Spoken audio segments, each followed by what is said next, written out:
you who are devastated. Time will heal. New text messages show the pressure former NFL quarterback Brett Favre was putting on then Mississippi Governor Phil Bryant. Favre requested money for an indoor football practice facility. Things will get better.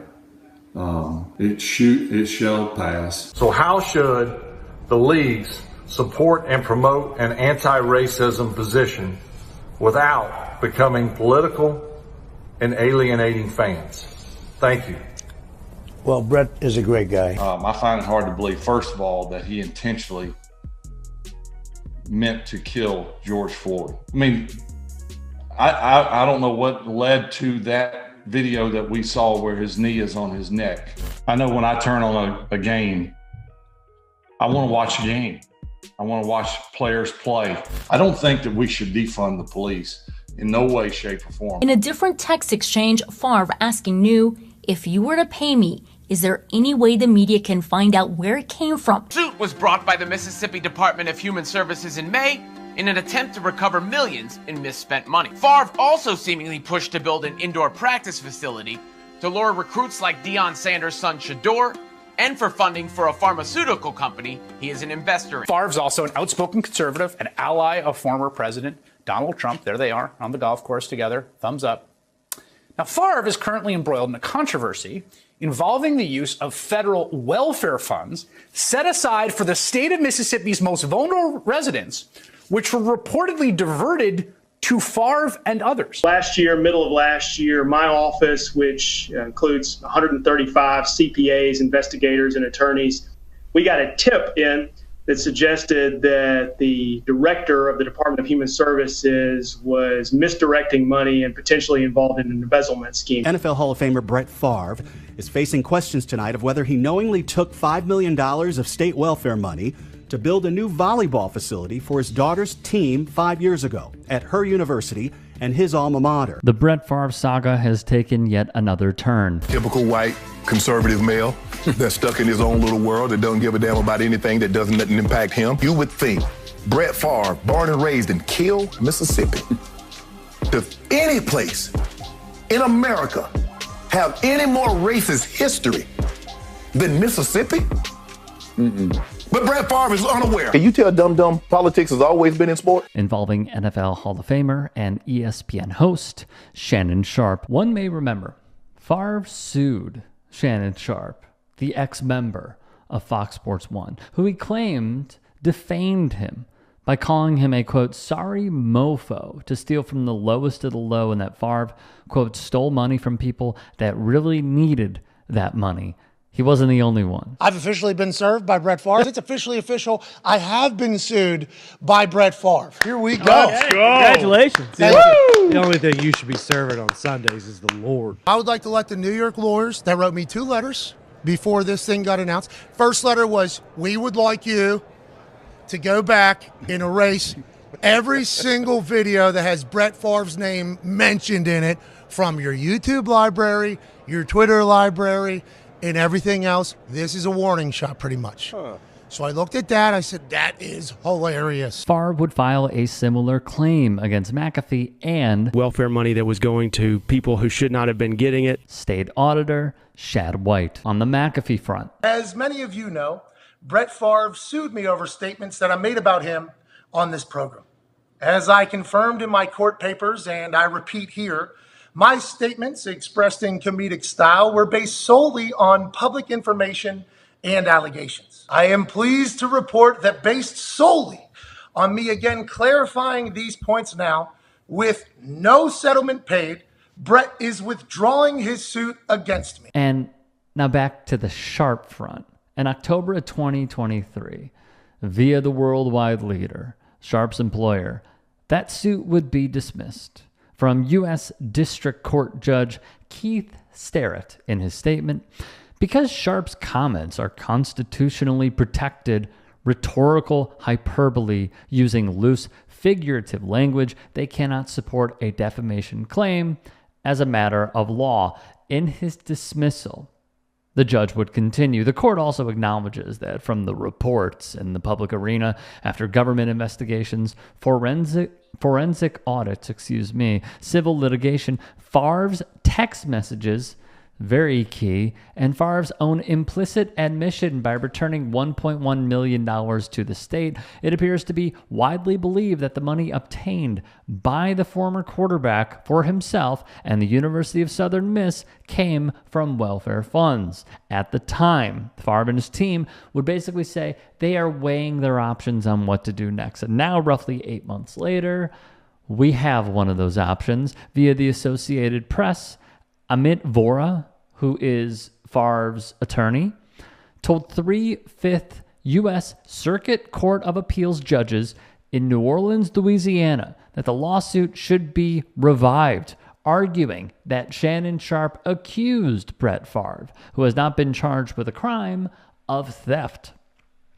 Mike Florio, an ex-lawyer who is now running Pro Football Talk for NBC Sports, would give his opinion on the matter. The legal question for now is whether a reasonable listener could interpret Sharpe's comments as indicated that Favre actually stole money from Mississippi residents. If the prior ruling is upheld, Favre's next move after seeking a rehearing before the full Fifth Circuit would be to request the U.S. Supreme Court to take up his case. If the decision is overturned, it would go back to the lower court for further proceedings. Well, isn't that interesting? The United States Supreme Court, which is bought and paid for by the likes of Leonard Leo, conservative think tanks, dark money, could potentially make a ruling on someone in Trump's orbit and even going further in Trump's inner circle, that they play golf together, talk about each other glowingly, have made public appearances together, whether it is on the course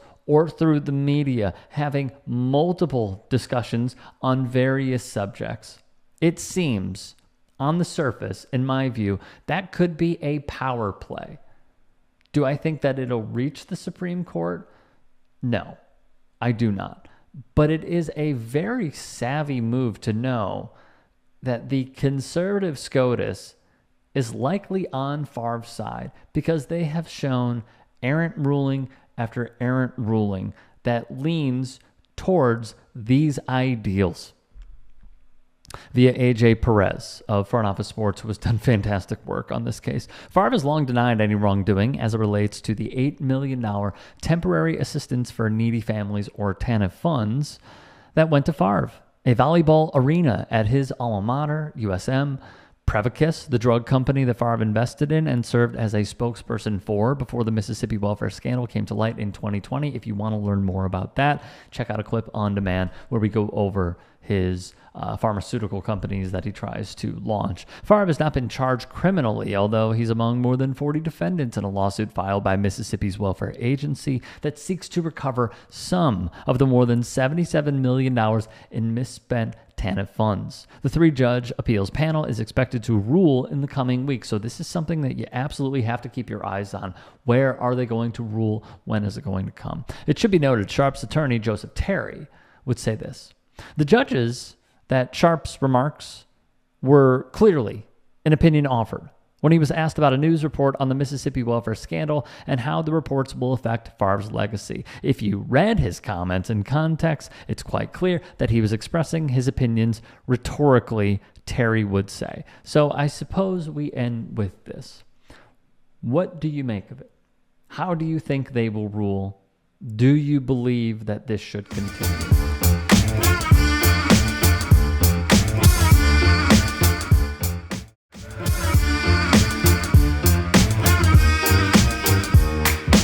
What's Joe Rogan's dream? What's Joe Rogan's dream? Joe Rogan, Dana White. What's Dana White's dream? Did you just think I was Joe Rogan? I totally did. She just called me Joe Rogan.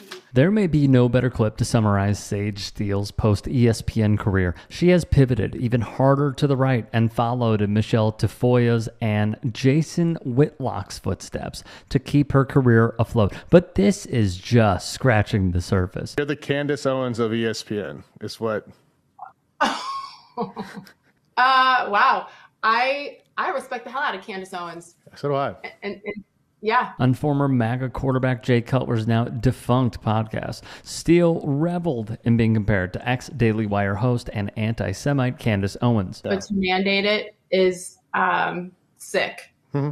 And it's scary to me in many ways. Steele even had the audacity to call COVID vaccine mandates sick and scary, with a Band-Aid on her arm after getting vaccinated herself to keep her job. So much for the facade of putting her principles over her paycheck. I cannot believe I'm going to go against what I believe is right and my morals and values and what I believe being forced with my body. She then ran crying to Megyn Kelly, the same Megyn Kelly who defended people wearing blackface for Halloween costumes, to talk about the trauma of getting the vaccine, while not even thinking about the millions of people who lost their lives and the tens of millions of people who had their lives upended just in the States alone. I was disgusted with myself for caving. The two are even featured in the Daily Wire's painfully unfunny right-wing cartoon, Mr. Bircham, a part of the network's so-called premium shows that cost $10 a month to watch. To not be able to ask specific questions about, when we had athletes all of a sudden collapse, LeBron's son.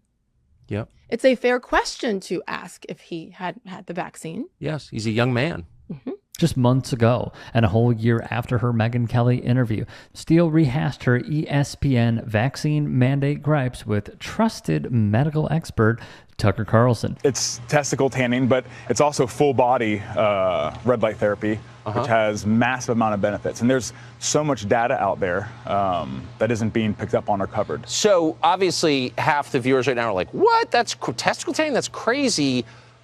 But my view is, okay, testosterone levels crash and nobody says anything about it. That's crazy. So why is it crazy to seek solutions? Who brought on this clown pushing red light therapy as a solution for failing testosterone rates in adult men, something Tucker is oddly obsessed with. Why would ESPN want to run cover for Pfizer? Why do they care?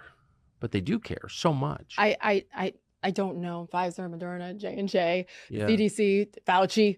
It goes deep, right? It goes very deep. If you're still spinning COVID conspiracy theories like this in 2024, after all the horrors we've seen and the mountains of evidence and data collected, you really need to do some self-evaluation. But don't just take our word for it. When you dress like that, I'm not saying you deserve the gross comments, but you know what you're doing when you're putting that outfit on, too. Yeah. Her statements, while being anti-Black or making it seem as if she doesn't want to be associated with Black people because they've been mean to her or whatever she has said in the past, probably would not have been a big issue. But now she's anti-woman, and that's just a no-no. How do you tell a young girl you don't like the way she's dressed, so I don't want to mentor you or look at your tape? That's the absolute opposite of what anyone wants to hear. Former ESPN co-worker Carrie Champion let loose on Steele for failing to recognize and care about the impact her actions and words have on aspiring female broadcasters, following the conservative mindset of, I got mine, so why should I help you get yours to a T?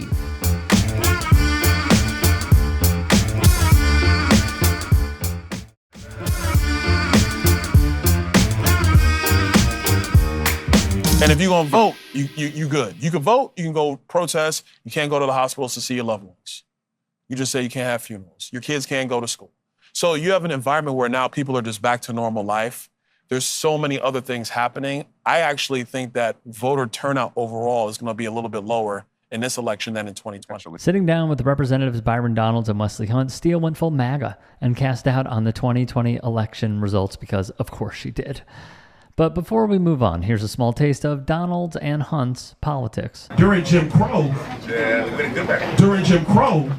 Black family was together. That's right. During Jim Crow, more Black people were not just conservative, because Black people always have been conservative-minded, but more Black people voted conservatively. We're going to have some mass deportations. We're going to have to send some people back. We're going to make some very tough decisions, and he's right. Should we use our military in Mexico against the cartels? That's something that we absolutely should take a look at. There's some legislative things that we have to pass in order to get that done, but the idea of us drone striking these fentanyl plants in Mexico sounds like a pretty good idea to me. For even more context, Representative Hunt and Sage Steele were both present at the same event where Representative Donalds made his Jim Crow comments with neither of them pushing back. So you can probably tell how the rest of their formal interview is going to turn out. Absentee ballots are going out ad nauseum, no requests, no checks. Then you have outside groups going to harvest those ballots to the tens of thousands, to the millions. When you look at the entirety of the country, that's how you get a Joe Biden with 81 million votes. He ain't getting 81 million votes again. Let's just call it what it is. They're trying to find any justification to cope with Donald Trump losing to someone as weak as Joe Biden. Trump and the Republicans only have themselves to blame for losing the 2020 election, but you won't hear these three stooges ever admit it. That's my point, though. They have perfected the game. Republicans have been behind, and I don't think have overall, from at that level, run good campaigns for, I don't know. I mean, I go back to when I really started focusing, 90s, 2000. Certainly when you look at 2008 and how brilliant the Obama campaign was with so many basic level things, going deep dive into Facebook and getting that demographic, it was easy. Hope and Change, the music, like it was brilliant. It worked. And Republicans have been way behind in that, generally speaking. I've never been to a Trump one. We got to get you there. That's going to happen. Listen, I'm out of the closet now. Now we gonna get you there. Steele using the term closeted to describe how she hid her unhinged conservative views is gross. Considering her outward transphobia against trans athletes, the amount of likes that she had before Elon hid them on Twitter, but sadly, not unexpected, given who she has chosen to cozy up to in recent years. If you can and are willing, please become a paid member here at TYT Sports. And or go to tyt.com/join. In addition, you can follow me on Twitter, Instagram, and TikTok. Appreciate it. Have a great day.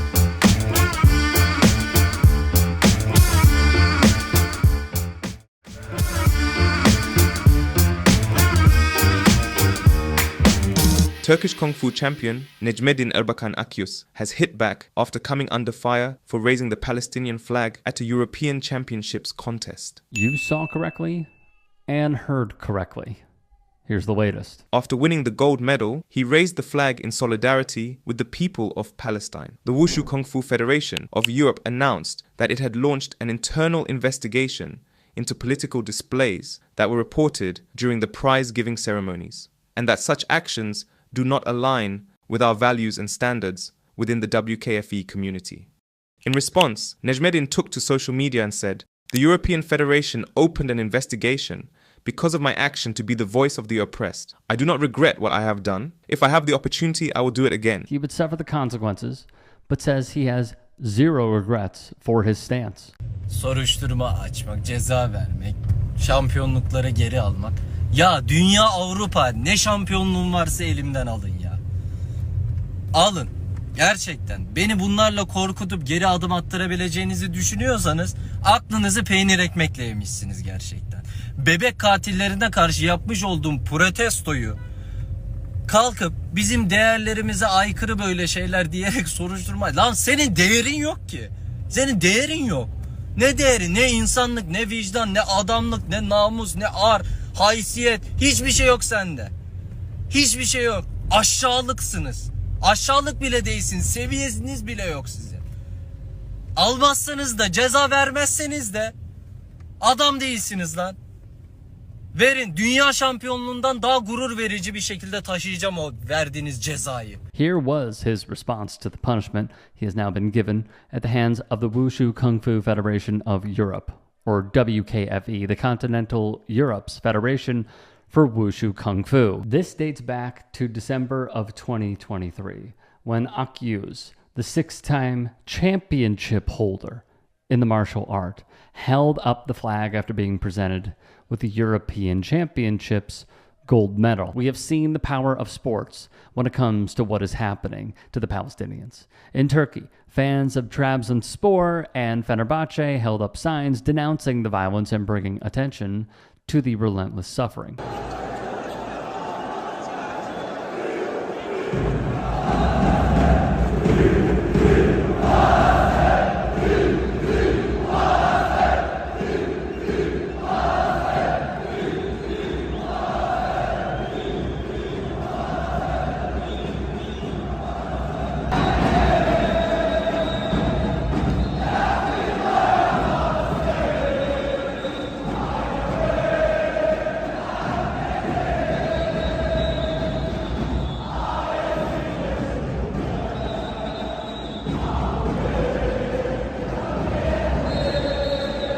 Fans of Raja Casablanca made their voices heard as well. For Akyuz, he knows the risk, and he knows it quite well. Quote, "You can punish me. You can take away my championships. I don't care. I did it by risking the end of my sports career," he would say. He would write on Twitter, quoting the greatest, Muhammad Ali, "Talent makes an athlete famous. Character makes a legend." Like Ali, Akyuz supports Palestine. He even performed the dubka, a traditional Palestinian dance, on the podium. And on his own Instagram, he even acknowledged the rules and regulations to the WKFE, which I will read to you right now. Political displays were reported during the prize-giving ceremonies, reportedly initiated by individual members associated with the TWF, or Turkish Wushu Kung Fu Federation.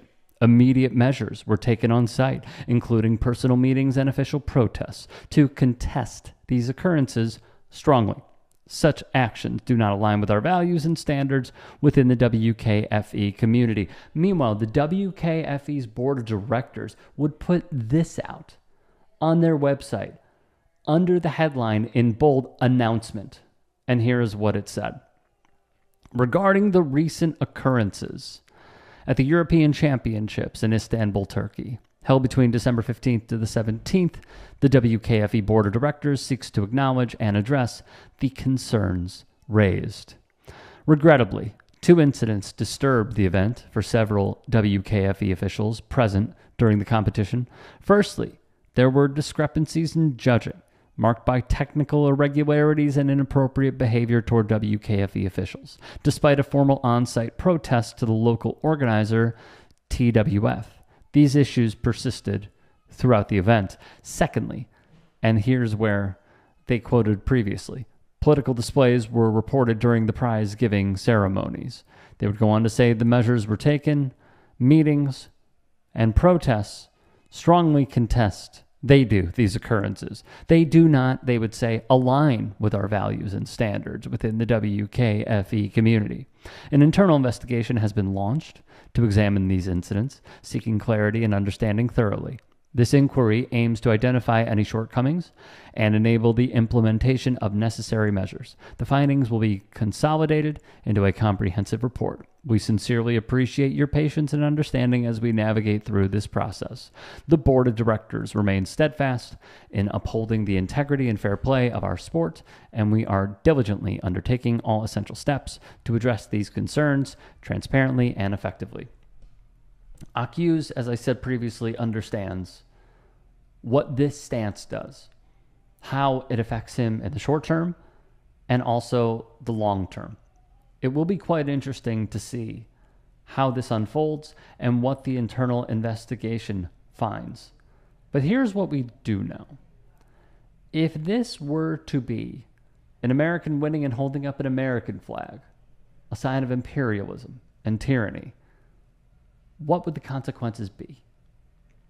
After all, he has the logo of Turkey already on his warm-up. If he were to hold up a Turkish flag, what would the repercussions be? There would probably be a finger wag, don't do that, and then they would move on.